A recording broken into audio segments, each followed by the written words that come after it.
op, eventjes stellen nu. Doe maar al je licht uit. Tik-tak-tok, hoor je, het is weer dat gedekt. Gelukt was in de real hip-hoppers.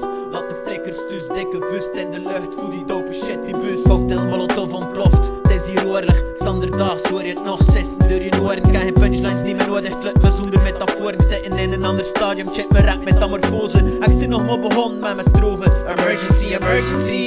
Hey yo, welkom in mijn zone. Tempels in de hoge, geen enkel stap togen. Geen enkel doel te verre, geen blind ook niet mijn ogen. Ik zit beu als die bullshit die dagelijks me humeur tast. Fuck, waar is dit dat buiten spelen nog leutig was. Soms ook alles willen weer draaien naar de kleuterklas. Ik voel me like een zwart schaap die niet bij de meute past. Kijk naar zo verder, of dat mijn neus zo lang is. De mens durft niet meer klappen, omdat een feest te bang is. En wat is de worry in het systeem dat mismakt is. De grote intendant, heel mijn land is een gevangenis.